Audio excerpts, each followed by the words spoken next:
आइए बच्चों, हम लोग आज बात करते हैं कक्षा 10 के पहले चैप्टर संसाधन और विकास के बारे में। इससे पहले हमारा जो वीडियो था उसमें आप लोगों ने देखा कि कक्षा 10 का सिलेबस क्या है।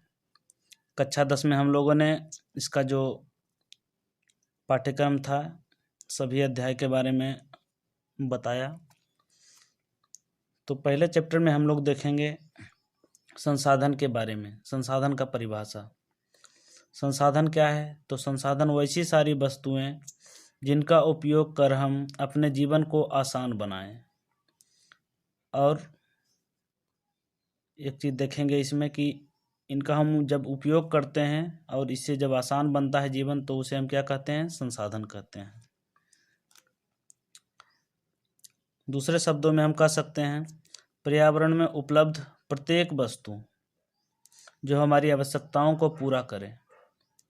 मतलब हर एक वस्तु जो हमारी आवश्यकताओं को पूरा करता है तथा जिसका उपयोग कर हम अपनी आर्थिक और सांस्कृतिक गतिविधि, मतलब जिससे हम अपना आर्थिक गतिविधि भी संचालित करते हैं और संस्कृति का भी विकास करते हैं, तो ऐसी सारी वस्तुएं संसाधन कहलाती है।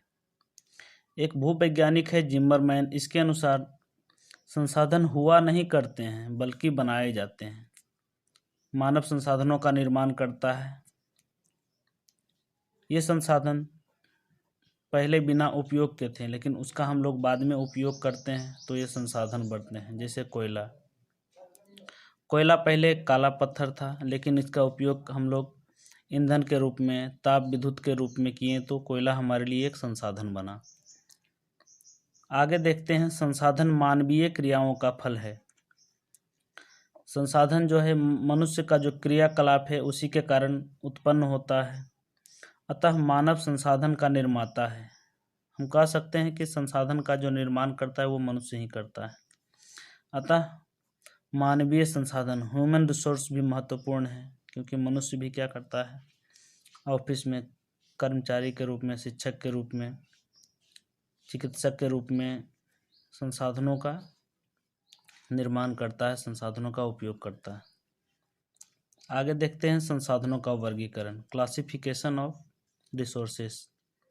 तो संसाधनों का वर्गीकरण हम लोग देखेंगे तो इसमें हम संसाधनों को दो रूपों में रखते हैं। पहला है प्राकृतिक संसाधन, दूसरा है मानव निर्मित संसाधन, natural resource and manmade resources. तो प्राकृतिक संसाधन और मानव निर्मित संसाधन के बीच में जो मीडिएटर का काम करता है, माध्यम का काम करता है, वो मनुष्य है। वो प्राकृतिक संसाधनों के प्रयोग कर मानव निर्मित संसाधन बनाते हैं। जैसे खनिज क्या है? एक प्राकृतिक संसाधन है। उससे घर के जो भी बर्तन हो गए या फिर जो कुर्सी टेबल जो भी हो गए वो मानव निर्माण करता है। तो मानव यहाँ पे माध्यम का काम करता है। प्राकृतिक संसाधन दो रूपों में बटा है। पहला है नवीकरणीय संसाधन, दूसरा है अनवीकरणीय संसाधन। तो नवीकरणीय संसाधन में दो संसाधन आते हैं, एक है सतत और दूसरा है जैव। सतत यानी जिसमें प्रवाह हो, इसको प्रवाहनीय संसाधन भी कह सकते हैं। तो जैसे पवन और जल, ये दोनों प्रवाह वाले संसाधन है, तो इसको हम नवीकरणीय संसाधन के अंतर्गत सतत संसाधन में रखते हैं, प्रवाह वाले संसाधन में। दूसरा है जैव संसाधन, इसमें वन और वन्य जीव आते हैं। चूंकि दोनों सजीव हैं, वन भी और वन्य जीव भी। किसी क्षेत्र का 33% वन होना चाहिए, इससे कम वन वहाँ का प्रदूषण को कंट्रोल नहीं कर सकता है, इसलिए कम से कम 33% वहाँ वन होना चाहिए। अब देखते हैं अनवीकरणीय संसाधन के बारे में। तो अनवीकरणीय संसाधन को पुनः हम दो भागों में बांटते हैं। पहला है पुनः चक्रीय, रिसाइकल, जिसका रिसाइकिल कर सकते हैं, जैसे खनिज हो गया। दूसरा है अचक्रीय संसाधन, जिसका रिसाइकिल हम लोग नहीं कर सकते हैं। इसमें जीवाश्म को लेते हैं। जीवाश्म जो पृथ्वी के नीचे से पेड़ पौधों के सड़ने गलने या जीव जंतुओं के सड़ने गलने से लाखों साल बाद बनता है, जीवाश्म कहलाता है। इसमें कोयला, पेट्रोलियम, डीजल, ये सब सारे आते हैं, जिसको हम लोग फिर से चक्रण करके उपयोग नहीं कर सकते हैं। अब आते हैं हम लोग मानव निर्मित संसाधन में। तो मानव निर्मित संसाधन को हम लोग दो भागों में देखते हैं। पहला है संरचना एवं संस्था, दूसरा है मात्रा एवं गुणवत्ता। तो संरचना एवं संस्था में देखेंगे, संरचना रोड, रेलवे, भवन, सरकारी भवन, ये सब सारे जो हैं संरचना, कंस्ट्रक्शन, वो मानव निर्मित करता है। साथ ही संस्था, जो भी ऑर्गेनाइजेशन है, संस्था जैसे WTO, WHO, UNO संस्थाएं हैं, ये सब सारे, या फिर जो भी सरकारी संस्था हैं, प्राइवेट संस्था हैं, सभी का निर्माण, अस्पताल हैं, कॉलेज हैं, मनुष्य करता है। तो ये संरचना और संस्था दोनों मानव निर्मित संसाधन हैं। इसी प्रकार मात्रा और गुणवत्ता का निर्धारण भी मनुष्य करता है कि किसी संसाधन का कितना मात्रा उपयोग किया जाए, उसका गुणवत्ता कैसा होना चाहिए, इन दोनों का भी मनुष्य निर्धारण करता है। अतः मात्रा एवं गुणवत्ता भी मानव निर्मित संसाधन के अंतर्गत आते हैं। अब आते हैं, इसमें कुछ क्वेश्चन हैं जो परीक्षा की दृष्टि से काफ़ी उपयोगी हैं। पहला इसमें क्वेश्चन है, मानव स्वयं एक संसाधन है। तो इसमें देखते हैं कि मनुष्य सभी संसाधनों का निर्माण करता है, उपयोग करता है, और संसाधन को वास्तव में संसाधन बनाता है। एक कर्मचारी के रूप में, शिक्षक के रूप में भी मनुष्य सेवा देता है। इस प्रकार मनुष्य एक स्वयं संसाधन है, एक श्रमिक के रूप में, किसान के रूप में। दूसरा देखते हैं, संसाधन की परिभाषा लिखे तथा प्राकृतिक संसाधनों का वर्गीकरण। तो संसाधन का परिभाषा हम लोग पहले यहाँ पे दे चुके हैं, इसको हम लोग देखेंगे। अब आगे हम लोग देखते हैं प्राकृतिक संसाधन का वर्गीकरण। तो इसमें क्वेश्चन एक और जुड़ा हुआ है कि प्राकृतिक संसाधन का वर्गीकरण, तो ये भी हम लोगों ने किया है। तीसरा क्वेश्चन है, जीवाश्म ईंधन क्या है? फॉसिल फ्यूल्स, जीवाश्म ईंधन क्या है? तो जीवाश्म ईंधन के बारे में हम बता चुके हैं कि जो पृथ्वी के नीचे से जीव जंतुओं के अवशेष के सड़े गले भाग प्राप्त होते हैं, जो कोयला, पेट्रोलियम के रूप में निकाले जाते हैं, जीवाश्म ईंधन कहलाते हैं। चौथा है, नवीकरणीय तथा अनवीकरणीय संसाधन में अंतर स्पष्ट करना है। तो नवीकरणीय संसाधन क्या है, रिन्यूएबल, तथा अनवीकरणीय संसाधन क्या है, दोनों का परिभाषा देंगे और उसमें अंतर स्पष्ट करेंगे। अगला है पुनः चक्रीय संसाधन, रिसाइकेबल और अचक्रीय, नॉन रिसाइकेबल संसाधन में क्या अंतर है, दोनों संसाधनों का वर्गीकरण यहाँ पे दोनों में क्या होता है अंतर, उसको देखेंगे। आगे हम लोग देखते हैं विभिन्न आधारों पर संसाधन का वर्गीकरण, कौन कौन से आधार हैं। तो बहुत सारे इसमें आधार आते हैं। तो मुख्य रूप से इसमें हम लोगों ने 4 आधार को शामिल किया है। पहला है उत्पत्ति के आधार पे है, दूसरा है समाप्ति के आधार पे, तीसरा है स्वामित्व के आधार पे, और चौथा है विकास के स्तर के आधार पे। तो उत्पत्ति के आधार पे हम लोगों ने संसाधनों को 2 भागों में बांटा है। पहला जैव संसाधन, दूसरा है अजैव संसाधन। तो जैव संसाधन जैसे वन है, वन्य जीव हैं, जंतु हैं, ये सब सारे जैव संसाधन के अंतर्गत आते हैं। तो जैव संसाधन और जो इसमें जीवन हो सके, जो लिविंग थिंग्स है, उसे हम जैव संसाधन कहेंगे। अजैव संसाधन जो निर्जीव है, जिसमें जीवन नहीं है, जैसे मिट्टी, पर्वत, पठार, नदी इत्यादि। दूसरा है समाप्ति होने के आधार पर। तो नवीकरणीय, जिसका हम लोग दोबारा उपयोग करते हैं तो ये समाप्त जल्दी नहीं होता है, ये हम लोग फिर से उपयोग कर सकते हैं। हवा, सौर ऊर्जा, वायु, जल, ये सब सारे नवीकरणीय के उदाहरण हैं। दूसरा है अनवीकरणीय संसाधन, जिसका नवीकरण नहीं हो सके, जो एक समय के बाद समाप्त हो जाए, जैसे जीवाश्म ईंधन में कोयला, पेट्रोलियम इत्यादि।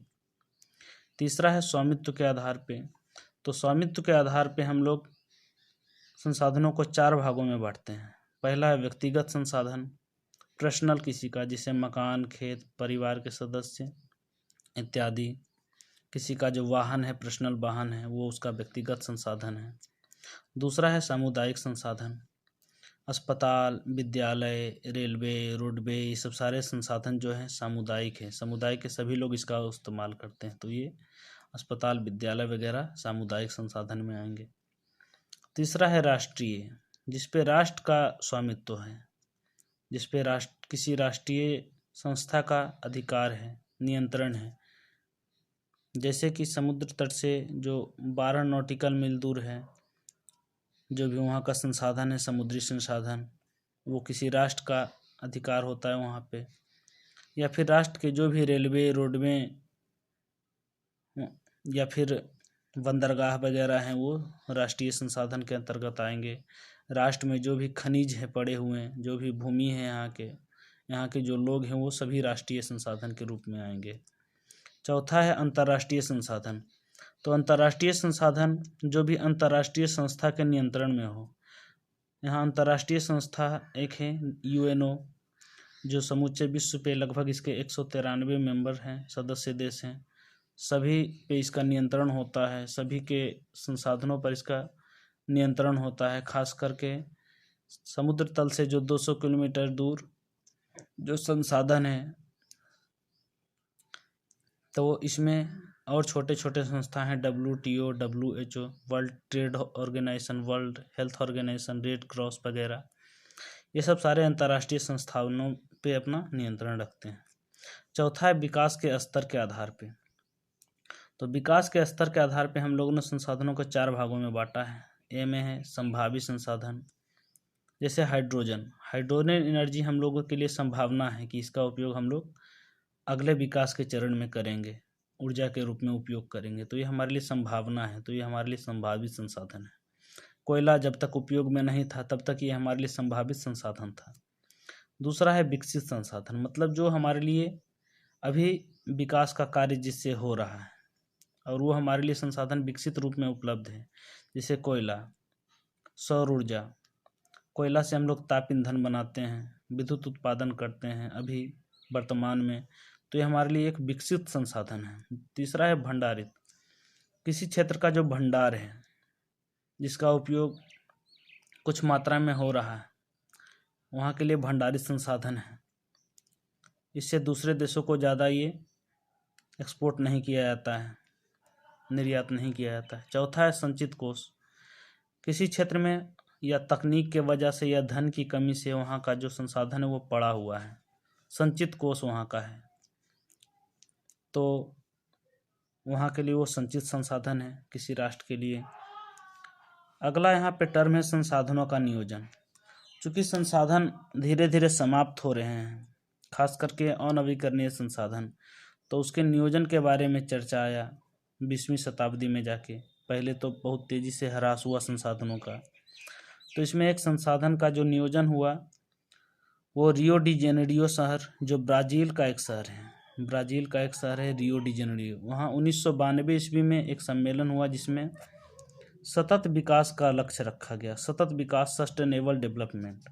अब आइए समझते हैं सतत विकास क्या होता है। तो सतत विकास के बारे में कहा जाता है कि भविष्य के लिए संसाधनों का उपयोग करना है लेकिन बचाते हुए, और साथ ये भी ध्यान रखना कि पर्यावरण सुरक्षित रहे, मतलब पर्यावरण में ज़्यादा प्रदूषण ना फैले। तो ऐसे विकास को हम लोग सस्टेनेबल डेवलपमेंट या सतत विकास कहते हैं। आगे देखते हैं भारत में संसाधनों का नियोजन।